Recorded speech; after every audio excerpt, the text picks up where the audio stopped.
আসসালামু আলাইকুম। ঢাকা কলেজের পদার্থবিজ্ঞান বিভাগের চতুর্থ বর্ষের শিক্ষার্থীরা, তোমাদের আজকের এই অনলাইন ক্লাসে শুভেচ্ছা জানাচ্ছি। আমি মাসুম ইকবাল, সহযোগী অধ্যাপক, পদার্থবিজ্ঞান বিভাগ, ঢাকা কলেজ, ঢাকা। আমি তোমাদের কোয়ান্টাম মেকানিক্স 2 কোর্সটি পড়াচ্ছি। আজকে আমাদের টপিক হচ্ছে 3 পিকচার্স। তবে কোয়ান্টাম মেকানিক্সের এই 3 পিকচার্সে যাওয়ার আগে আমি আজকে তোমাদের হচ্ছে ম্যাট্রিক্স ফর্মুলেশন এবং ডায়াগোনালাইজেশন দুইটা জিনিস আমি হচ্ছে আমার মনে হয় যে দেখানো দরকার। সো ম্যাট্রিক্স ফর্মুলেশনটা আমি আজকে তোমাদেরকে বোঝাচ্ছি যে অপারেটরগুলোকে কিভাবে আমরা ম্যাট্রিক্স ফর্মে রিপ্রেজেন্ট করি। সো আজকের এই ক্লাসের পরে অপারেটরের ম্যাট্রিক রিপ্রেজেন্টেশন তোমরা শিখতে পারবে এবং এর পরবর্তীতে আমরা ডায়াগোনালাইজেশন এবং হচ্ছে 3 পিকচার্সের অন্য জিনিসগুলো আমরা ডিল করব। তো চলো আজকে আমি তোমাদের শুরু করছি তাহলে matrix formulation in quantum mechanics.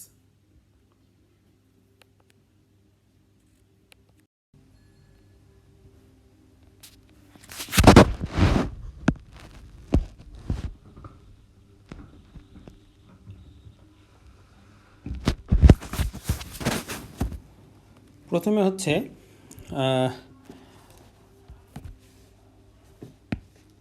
আমরা এভাবে শুরু করি, ম্যাট্রিক্স রিপ্রেজেন্টেশন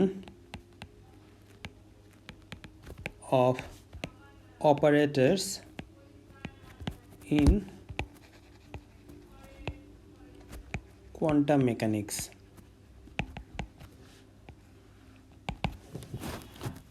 তো আমরা দেখো, আমরা যে কোনো প্রথমে আমরা সবার প্রথমে আমরা একটা অপারেটর কনসিডার করি। Let us consider an operator Q which is defined by, আমরা একটা অপারেটর ধরে নিচ্ছি F। আচ্ছা, আমরা কাজ করি ফাংশন রিপ্রেজেন্ট করার জন্য স্মল f দিয়ে রিপ্রেজেন্ট করি। আমরা এটাকে ধরে নিচ্ছি Q phi। এটা হচ্ছে আমার ইকুয়েশন 1। এখন let us consider a set of orthonormalized functions psi1, psi2, psi3, psi n. Both f and phi can therefore be expressed in terms of these functions. দেখো, আমরা এখানে ধরে নিচ্ছি কি psi1, psi2, psi3 এগুলো হচ্ছে নর্মালাইজড ফাংশন এবং তোমরা জানো যে কোনো ফাংশনকে অর্থোগোনাল ফাংশনের লিনিয়ার কম্বিনেশন হিসেবে রিপ্রেজেন্ট করা যায়।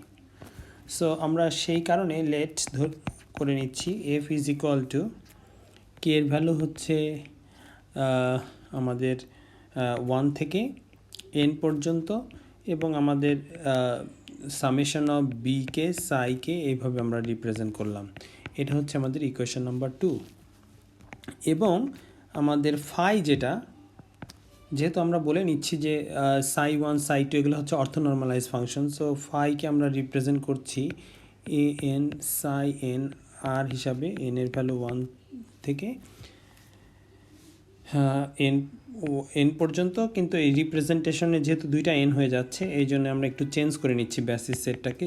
জে ইকুয়াল টু 1 থেকে এন পর্যন্ত আমরা এ জে সাই জে দিয়ে রিপ্রেজেন্ট করলাম এটাকে, নাম্বার 3। এবার আমরা যদি ভাই চিন্তা করি যে for a fixed choice of the function psi k r, function phi will be determined by the set of coefficient an and the function f will be determined by the set of coefficient bk, মানে আমরা এ দিয়ে phi, A N দিয়ে phi এবং বিকে দিয়ে আমরা এফকে represent করতে চাচ্ছি।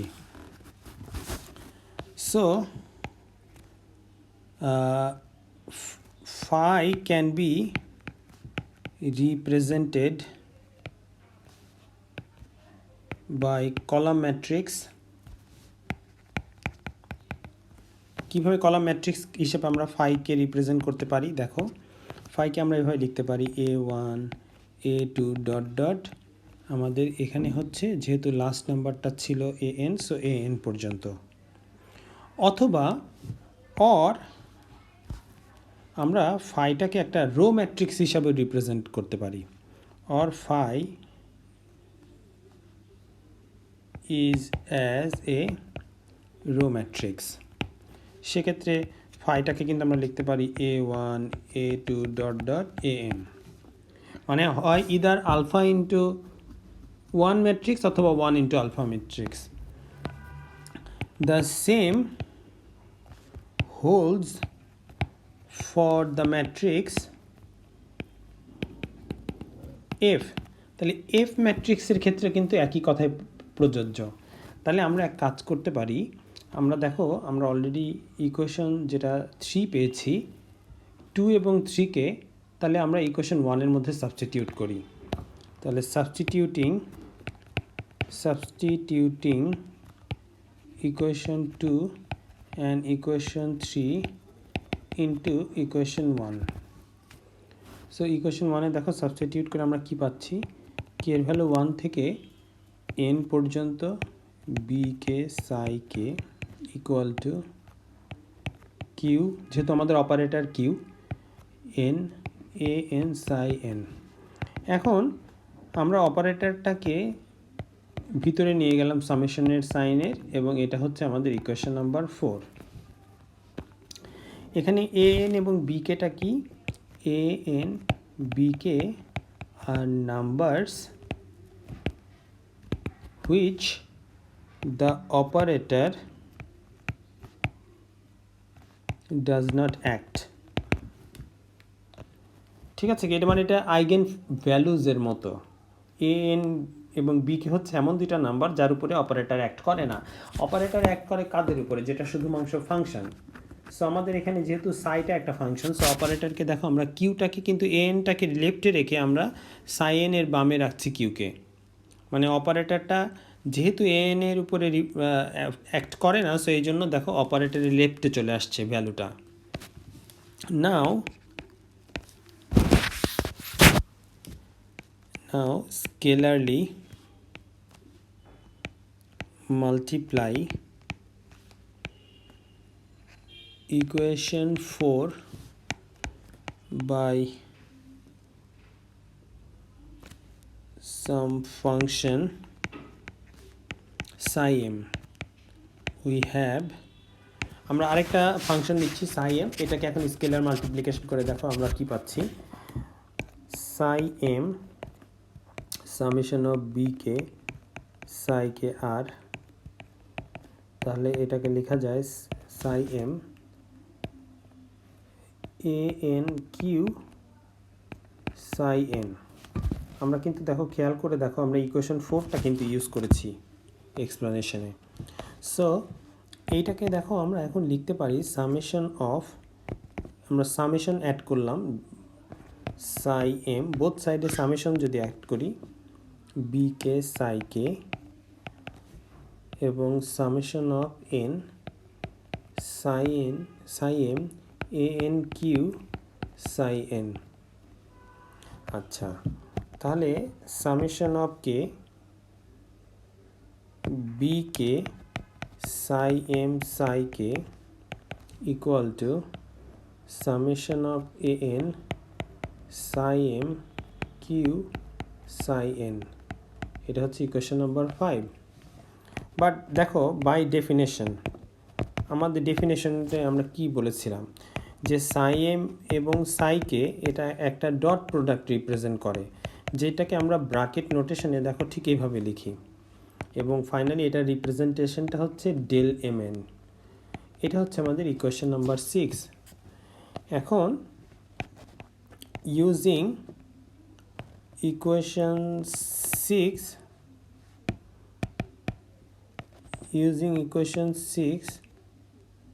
Equation 5 becomes, আমরা আমাদের ইকুয়েশন 5টা দেখো স্ক্রিনে দেখা যাচ্ছে। এই ইকুয়েশনে আমরা ইকুয়েশন 6টা যদি এখন সাবস্টিটিউট করি তাহলে আমরা কি লিখতে পারি? আমি এইভাবে যদি লিখি তোমরা একটু খেয়াল করো, summation of K B K psi M সাইকে যেটা লেখা আছে আমাদের এখানে সাই এম সাইকে, এটা মানেই তো ডেল্টা এম এন। সো এই ভ্যালুটা আমরা ওখানে কিন্তু সাবস্টিটিউট করতে পারছি। তাহলে আমরা যদি করি দেখো, তাহলে B K delta M K equal to A N Q M N. ঠিক আছে, এটা হচ্ছে আমাদের ইকুয়েশন নাম্বার 7। এখানে কিউ এম এনটা কী রিপ্রেজেন্ট করলো? আমাদের এই ইকুয়েশনে ওয়্যার কিউ এম এন, আমরা নতুন একটা কোয়ান্টিটি এখানে রাখলাম, সাই M Q psi N.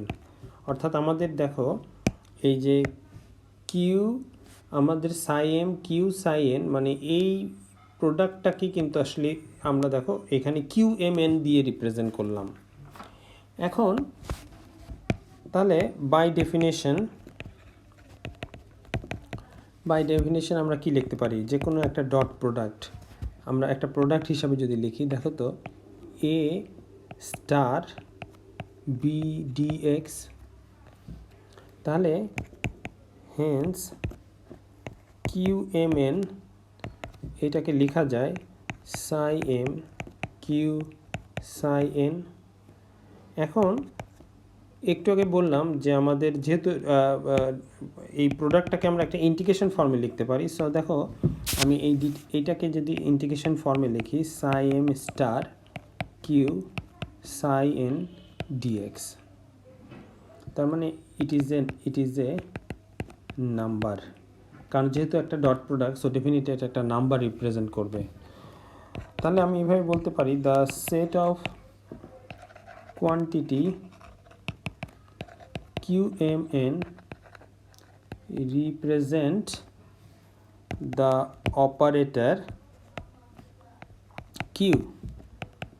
This set of this আমরা যেহেতু এটা একটা ফাংশন হিসেবে বিবেচনা করেছি, তাহলে সেটটাকে আমরা একটা ম্যাট্রিক্স হিসেবে অবশ্যই রিপ্রেজেন্ট করতে পারি।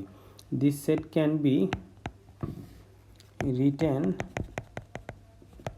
As a square matrix. Square matrix কথাটার মানে কি? যেই ম্যাট্রিক্সের রো এবং কলামের সংখ্যা সমান। তাহলে square matrix of an infinite number of rows and columns. তাহলে এখন দেখো, তাহলে আমরা কিউটাকে যদি ম্যাট্রিক্স ফর্মে লিখি তাহলে আমরা কীভাবে লিখতে পারি? Q11 কোয়ান্টিটিগুলোকে ধরে নিচ্ছি, Q12 Q13, একটু আগে আমি বলেছি কিন্তু এগুলো সব এক একটা নাম্বার হিসেবে আসবে। সো আমাদের এটা Q1n। ঠিক একই রকমের আমাদের সেকেন্ড রোতে হচ্ছে Q21 Q22 Q23 dot dot Q2n, এবং Qm1 Qm2 Qm3 dot dot Qmn। দেখো তাহলে আমরা এটা একটা ম্যাট্রিক্স রিলেশন হিসেবে দেখাতে পারছি, রাইট? আচ্ছা, এখন আমাদের এফ এর সাথে এফে এটা কি কিউ কিন্তু আমাদের একটা অপারেটর ছিল, এফটা কিন্তু ফাংশন। তাহলে এফের সাথে এখন কিউ এর তাহলে রিলেশনশিপটা কি? The matrix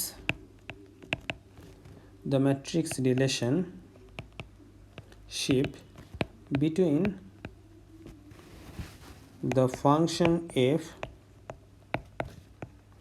and the function f and the function phi can be written as so দেখো আমরা এটাকে তাহলে এখন আমরা দেখো আমরা এর আগে আমরা একটু বলে নিলাম যে ফাংশন এফটাকে আমরা কিভাবে রিপ্রেজেন্ট করেছি কিউ ফাই মানে কিউ একটা অপারেটর ফাই একটা ফাংশনের উপরে যখন অপারেট করছে সে আরেকটা নতুন ফাংশন দিচ্ছে এফ সো এফের সাথে ফাই রিলেশনশিপ হচ্ছে একটা অপারেটর দ্বারা ফাই অপারেটেড হওয়ার পরে এফ ফাংশনটা ক্রিয়েট হচ্ছে সো আমরা এই রিলেশনশিপটাতে দেখো এফটাকে তাহলে আমরা একটা কলাম ম্যাট্রিক্স হিসাবে লিখতে পারি আগেই বলেছি সো এটা বিএম একটা কলাম ম্যাট্রিক্স কিউ হচ্ছে একটা স্কোয়ার ম্যাট্রিক্স যেটা কেবলই দেখালাম Q11 Q12 dot dot Q1n Q21 Q22 dot dot Q2n এবং QM1 QM2 dot dot QMN আর ফাই হচ্ছে ঠিক একটা column matrix A1 A2 dot dot AN so আমরা দেখতে পাচ্ছি আমরা যেটা একটা আসলে ফাইনালি দেখতে পাচ্ছি যে যেটা একটা অপারেটর ইকুয়েশন ছিল সেটা একটা ম্যাট্রিক্স ইকুয়েশন হয়ে গেল Das what was an operator equation now it is a matrix equation. Hence, the operator Q can be written in the form of matrix যার ম্যাট্রিক্স এলিমেন্টসগুলো অলরেডি আমরা এভালুয়েট করেছি সো এটাই হচ্ছে কোয়ান্টাম মেকানিক্সের ম্যাট্রিক্স ফর্মুলেশন সো আজকের ক্লাসে আমরা এই ম্যাট্রিক্স ফর্মুলেশনটাই তাহলে ক্লিয়ার করলাম ইনশাল্লাহ নেক্সট ক্লাসে তোমাদের সাথে আবার দেখা হবে সবাই ভালো থেকো